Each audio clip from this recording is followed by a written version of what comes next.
Welcome to the deep dive. Today, we're plunging into a really fascinating exploration. We're tackling one of those big questions. How do we really understand who we are? What truly defines our personal identity? Right. Usually you might think about, well, your experiences, maybe relationships, what you've achieved. Exactly. But this deep dive, it takes a surprising approach. I think it's incredibly profound, actually. We're going to explore identity through the lens of what you produce. Mhm. And we're drawing this from a really unique set of spiritual reflections. That's right. The source material for today, it's essentially a devotional text called Rhapsody of Realities by Pastor Chris. Mm, And it focuses specifically on what it calls divine identity. divine identity. Yeah, this idea that our true essence is really rooted in our spiritual connection, our purpose. Mhm. And it offers this pretty unique perspective on character traits. It suggests they aren't just things you do, but they fundamentally define who you are. That's quite a different way of looking at it, isn't it? Compared to how most of us maybe define ourselves day to day.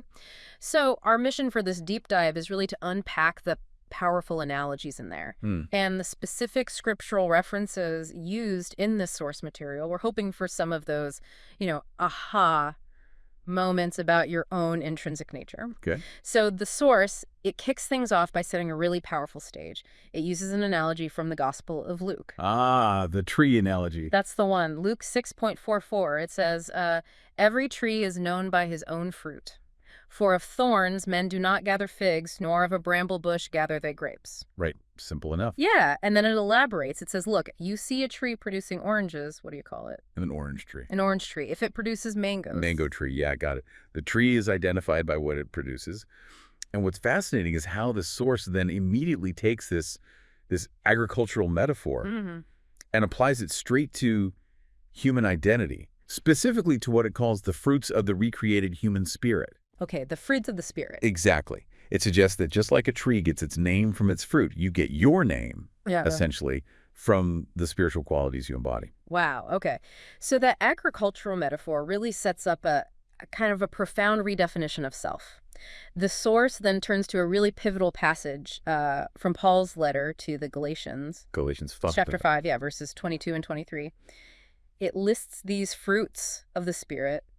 Let's see, love, joy, peace, long-suffering, gentleness, goodness, faith, meekness, temperance, and then it adds that phrase, against such there is no law. Right. And this is where the logic really takes hold in the text. It raises the question, okay, if the first fruit listed is love, Mm-hmm. and love is presented as an intrinsic quality of your spirit, then what does that make you? Okay. Well, the text argues, quite boldly, it means you're basically a love tree. Mm.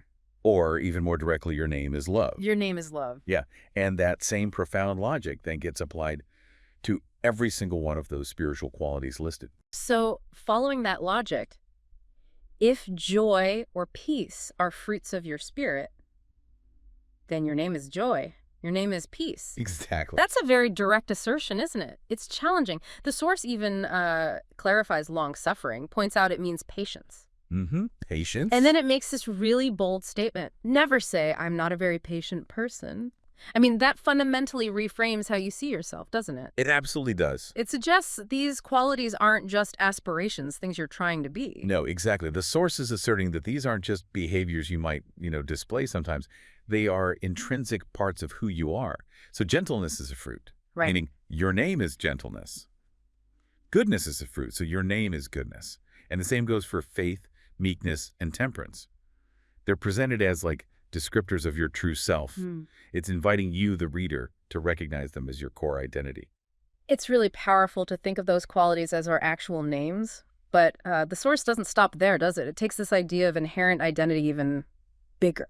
Yeah, it goes grander. It references a passage in Ephesians chapter 1, verse 17, which refers to our Heavenly Father as the Father of glory. Okay, the Father of glory. So naturally, the source asks, if your Father is the Father of glory, then who are you? Following the same principle as the fruit. Exactly. Yeah. If we connect this back to the main identity described by what you produce or what you're fundamentally connected to, then the conclusion the text draws is pretty stunning.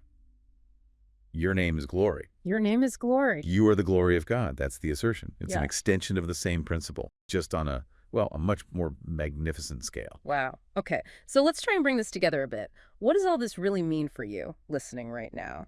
let's recap that core concept we explored today. It's this idea, right, that just like a tree is known by its fruit, we as individuals are defined by the spiritual fruits we embody. And we saw how this leads to these specific names derived directly from those fruits of the Spirit mentioned in the source text. Right. Love, joy, peace, patience, which comes from long suffering. Gentleness, goodness, faith. Meekness and temperance. Yeah. Those are presented as your names. And then we also unpack that second key insight from the source material, which is that really powerful connection to glory. Right. Derived from the idea of the Father of glory. Exactly. Leading to that profound assertion, your name is glory, you're the glory of God. And understanding this, really internalizing it, can fundamentally reframe your self-perception. How so? Well, it moves you away from potentially limiting labels you might put on yourself. Yeah, okay.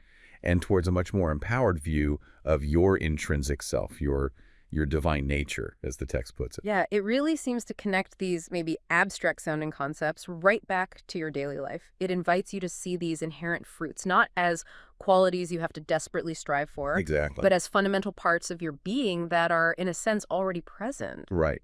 The source material fundamentally challenges you. It challenges you to move beyond those self-limiting beliefs. Yeah. Like we mentioned, saying, oh, I'm just not a very patient person. Instead, it asserts, patience is who you are. Gentleness is who you are. It's your very name, your intrinsic nature. So here's a final thought to leave you with. If your true identity, according to this perspective, is described by qualities like love, joy, peace, patience, and even glory, what does living from that understanding actually look like for you day to day?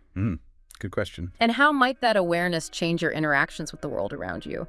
Maybe take a moment to reflect on which of these fruits you recognize most strongly within yourself already, and perhaps which ones you might want to sort of cultivate more intentionally, seeing them as an expression of your true identity.